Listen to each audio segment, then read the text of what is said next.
This is Hanan Mudaffar, and this is part of a series of lectures highlighting the main ideas in Belagia Goulimari's book, Literary Criticism and Theory, From Plato to Postcolonialism. This session is on Chapter 10, Poetry and Hermeneutics, Critique and Dissonant Composition, Freedom and Situation. The chapter opens by examining how thinkers and poets have responded to the crisis of modernity, asking what role literature and criticism can play in its aftermath. Martin Heidegger's critique of modernity centers on the argument that Western metaphysics has produced a technological worldview that alienates humans from the earth and from themselves. In What Are Poets For?, he traces this crisis back to metaphysical dualism and Cartesian subjectivity, which sever the man from the world by positioning a detached, knowing subject. This separation legitimizes domination, transforming the earth into raw material and reducing humans to manipulable, expendable resources. Heidegger contends that modern production, whether economic, political, or literary, is a mode of aggressive self-assertion that consumes rather than reveals being. Although he echoes Marx's critique of alienated labor, he rejects Marx's emancipatory vision of unalienated production, viewing it as another form of technological mastery. For Heidegger, both capitalism and communism rest on the same instrumental logic, rooted in the will to dominate rather than dwell. The Enlightenment ideal of freedom, far from liberating, becomes complicit in this domination by masking it as self-determination and progress. Modern man, believing himself sovereign, is in fact shaped by the imperatives of technology and remains blind to his own subjection. Heidegger's call is to rethink human existence not as production, but as dwelling, a receptive mode of being that the poetic word alone can recover, setting the stage for his reflections on language. In a further development of these ideas, Heidegger turns in his essay What Are Poets For? And later Language to poetry as a site of authentic thinking, where language enables the receptive relation to the world that counters instrumental rationality. He argues that language is not a mere tool for communication or representation, but the very house of being, a place where humans dwell and where truth is disclosed. Poets, rather than expressing inner emotions or producing meanings, act as vessels who respond to the world's call, reversing the modern concept of autonomous agency. The poet's task is not to assert or describe, but to receive, to turn toward the world and listen for what it reveals through silence, image, and rhythm. Heidegger's poetic vision draws especially on Hölderlin, Rilke, and Trakl, whose works model an attunement to the open, a dimension of being inaccessible to technological thought. In this attunement, Heidegger sees the potential to restore a lost intimacy between humans and the earth, an intimacy fractured by centuries of objectifying rationalism. Through poetic language, which neither represents nor explains but instead brings into presence, humans might find a way to dwell again with a world that speaks rather than submits. Heidegger deepens these claims in his close reading of George Trakl's poem, A Winter's Evening, where he introduces the concept of difference, a relation that constitutes without uniting world and things. This difference is not a binary opposition, but a generative spacing that allows each element to appear in its fullness without collapsing into the other. It anticipates post-structuralist thought by dissolving the illusion of presence as self-contained and stable, proposing instead a dynamic intimacy between absence and emergence. Poetry, in this framework, is not representation, but presensing. It brings world and things into proximity through rhythm, silence, and invocation. Heidegger insists that the poet must efface personal will and speak not for the self, but for the world, as one bespoken by language itself. In this way, poetic speech contrasts sharply with the technological model of mastery and control, offering instead a spiritual posture of receptivity and surrender. Yet this vision leaves little room for dialogue, plurality, or disagreement, and idealizes a homogeneous cultural community unified by myth and origin. Heidegger's silence on his Nazi affiliations and his refusal to engage ethical critique cast deep suspicion on his appeal to a sacred call for being. While his critique of modernity is profound, his poetic ontology risks becoming a closed system that excludes the historical, the political, and the other. The Frankfurt School, especially in the work of Horkheimer and Adorno, offers a powerful critique of modernity that shares Heidegger's suspicion of Enlightenment or Enlightenment reason, while decisively rejecting his mysticism and authoritarian learnings. Their critical theory advances a Marxist approach attuned to historical specificity, ideological entrapment, and the cultural production of conformity. Horkheimer distinguishes between instrumental reason, which serves domination and control, and critical reason, which interrogates its own historical entanglement. Adorno, influenced by Benjamin, pushes this critique into aesthetics, identifying it in modernist art a privileged site of resistance to commodification. Their seminal text, Dialectic of Enlightenment, contends that Enlightenment rationality has devolved into myth, perpetuating domination rather than liberation.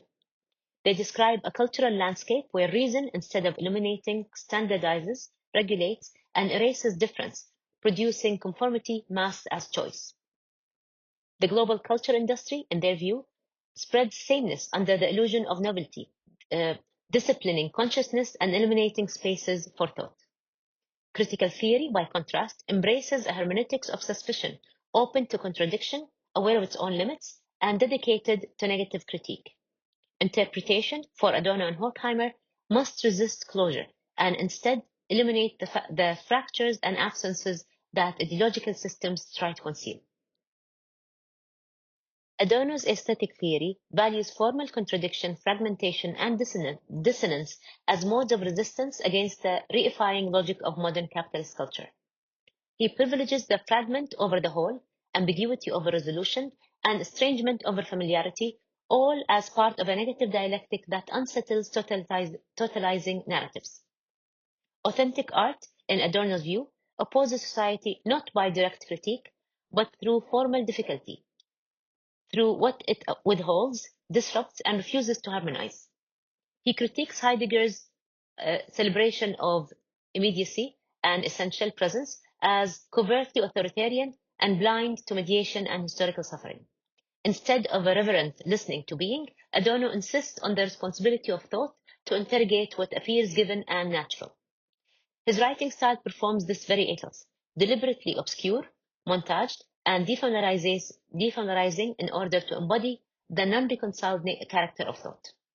In art's distance, silence, and fracture, Adorno finds the possibility of ethical witnessing, especially in the wake of historical catastrophes like the Holocaust. In the culture industry, Enlightenment as mass deception, Horkheimer and Adorno argue that post-war mass media commodifies culture and erodes individual autonomy under the guise of entertainment. They describe a system of total standardization where films, radio programs, magazines, and advertisements disguise uniformity as variety and pacify the masses through formulaic pleasure. Apparent choices between A and B movies, popular magazines, or musical styles mask the deeper truth that all cultural products obey the same logic of predictability and control. This sameness, enforced through hierarchical studio systems and censorship mechanisms, make genuine aesthetic innovation nearly impossible.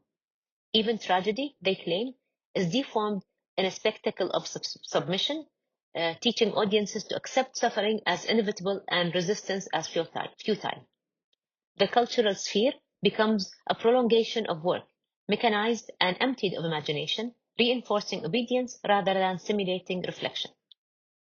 Pleasure itself is reduced to escape, not engagement. It functions as flight from thought, shielding viewers from confronting injustice or envisioning alternatives. Horkheimer and Adorno liken this aesthetic manipulation to fascism, noting that both systems seek to produce compliant, uncritical subjects through spectacle. Yet this argument also acknowledges that mass culture doesn't merely reflect power, it actively produces it, shaping consciousness and reducing experience to consumption. Against this, they call for aesthetic dissonance and negativity as rare sites of interruption, within an otherwise seamless apparatus of control.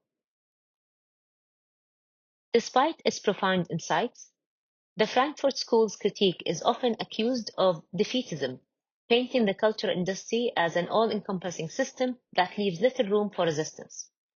Their vision tends to exaggerate cultural domination, leading some to argue that they reproduce the very totalitarianism they aim to oppose.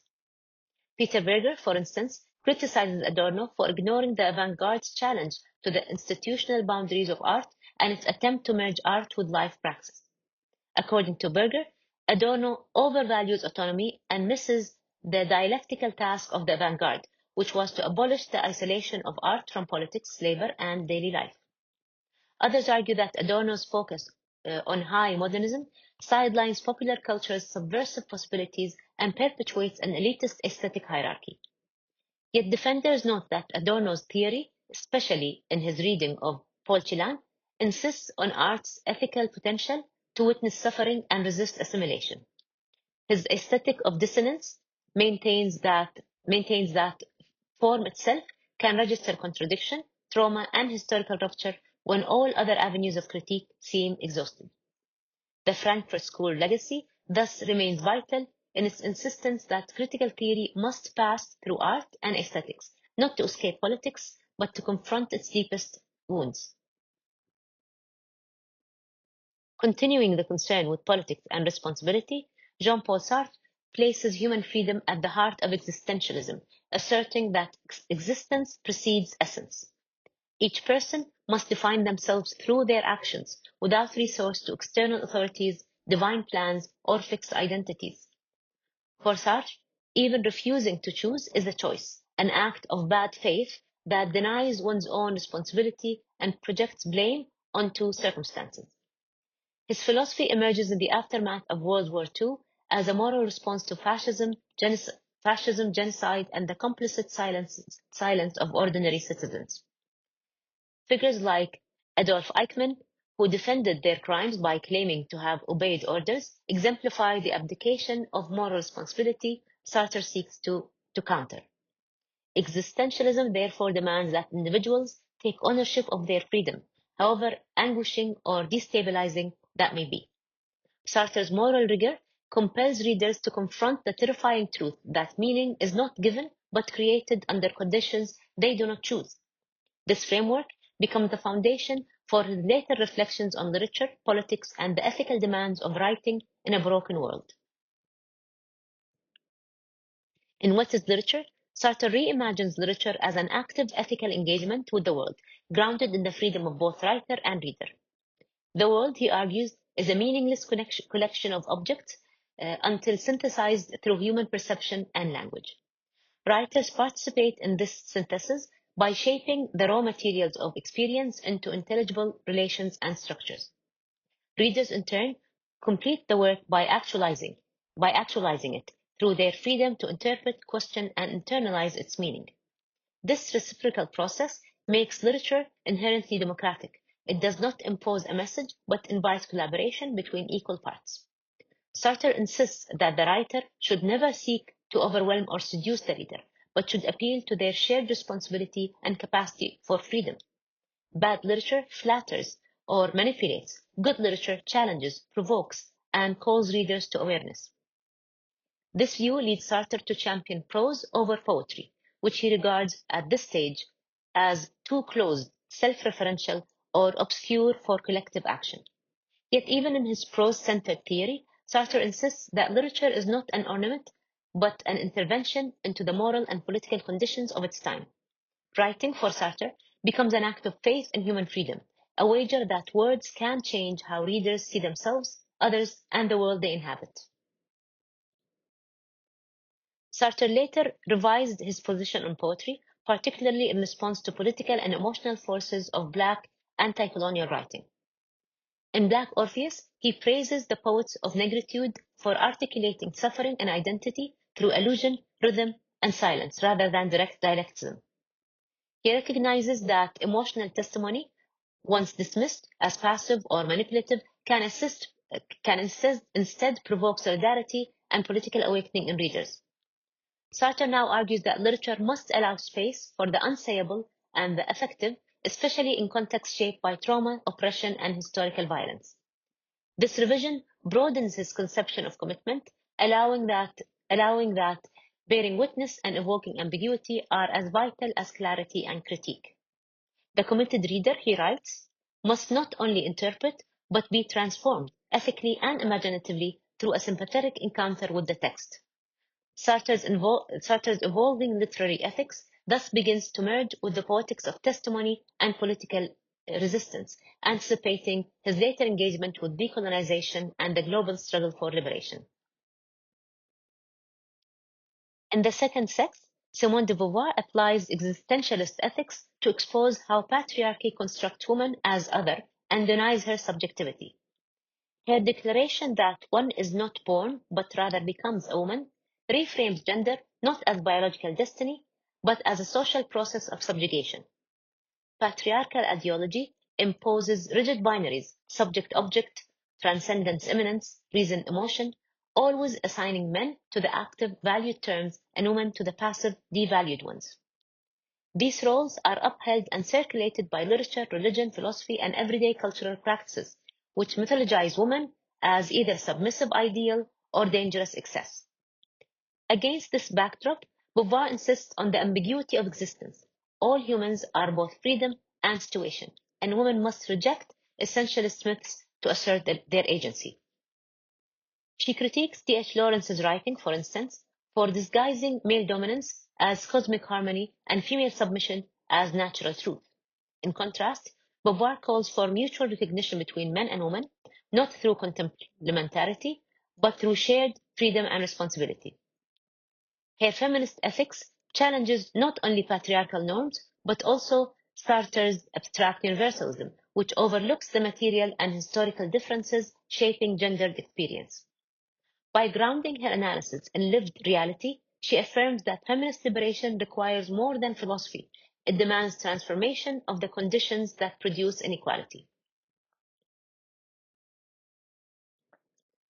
Beauvoir positions The Second Sex as both a philosophical intervention and a political manifesto, calling for solidarity among women across divisions of race, class, and nationality. She identifies the absence of a collective we among women as a structural result of their dispersion in private spheres and dependence on men. Drawing inspiration from Virginia Woolf, Beauvoir offers not only analysis but encouragement, directly addressing aspiring women writers with urgency and hope. She challenges women to abandon the comforts of complicity and idleness in favor of the difficult but necessary pursuit of autonomy and creative freedom. Writing for Beauvoir becomes an existential exercise, a space to assume responsibility, confront ambiguity, and project oneself into a freer world. She praises literary acts that defy passivity, urging women to seize authorship as a model of ethical action and political participation. Her declaration, "The free woman is just being born," remains an iconic call to reject internalized subjugation and to write one's way into existence. Beauvoir's autobiographical works develop her ethics of ambiguity into a literary form that resists resolution and honors complexity. She portrays the self not as coherent or unified, but as fragmented, scattered across time, history, and relational entanglements. Unlike Sartre, who emphasizes sovereign freedom, Beauvoir underscores complicity, limitation, and the opacity of experience in shaping identity. For her, life writing becomes a feminist practice. It builds solidarity through shared vulnerability and rejects abstraction in favor of situated narratives. Later feminist thinkers, such as Michel Ledoux, Miranda Fricker, and Toril Moy, have reclaimed Beauvoir as a foundational figure in feminist thought and criticism. Though Irigaray famously accused Beauvoir of perpetuating a male norm and symbolically murdered her maternal authority, the force of The Second Sex endures. Beauvoir's refusal of easy synthesis, her embrace of ambiguity, and her faith in literature as a space of ethical becoming continues to influence feminist theory and practice. Through her writing, she not only theorized freedom, but enacted it, offering future generations of women both a mirror and a path forward. Extending existential concerns into the colonial context, Black Sin, White Masks by Frantz Fanon explores the lived experience of Blackness under colonial rule, fusing existentialism, psychoanalysis, and poetic language to confront racial objectification. Fanon critiques Sartre for subordinating the anti-colonial struggle to class-based Marxist universalism, thereby erasing the specific agency and emotional intensity of Black resistance. He argues that Sartre's reading of négritude as a transitional phase in dialectical history strips it of its political autonomy and reduces Black identity to a conceptual detour. Fanon responds not only with theory, but with visceral testimony, describing how colonialism seals the Black man into crushing objecthood. His language of fragmentation, I burst apart, mirrors Beauvoir's description of women's dispersed identities, emphasizing how oppression disintegrates the self. Surprisingly, Fanon omits a direct engagement with Beauvoir, and his treatment of Black women is minimal, marked by absence and uncertainty. Still, his insistence on the historical, embodied, and psychological dimensions of racism introduces a decolonial existentialism distinct from and at times opposed to Sartre's framework. For Fanon, liberation begins with reclaiming subjectivity and rejecting both imposed identity and theoretical frames that silence lived experience. In The Wretched of the Earth, Fanon advances his decolonial theory by framing liberation not just as political independence, but as a total transformation of culture, consciousness, and historical agency. He controversially defends revolutionary violence as a necessary act through which the colonized reclaim subjectivity and interrupt colonial objectification. Yet Fanon's vision of decolonization is not exhausted by militancy. It demands cultural renewal, including the reanimation of oral traditions, storytelling, and indigenous aesthetic forms. He harshly critiques the post-independence African middle class, accusing it of mimicking colonial elites and perpetuating exploitation under the guise of nationalism.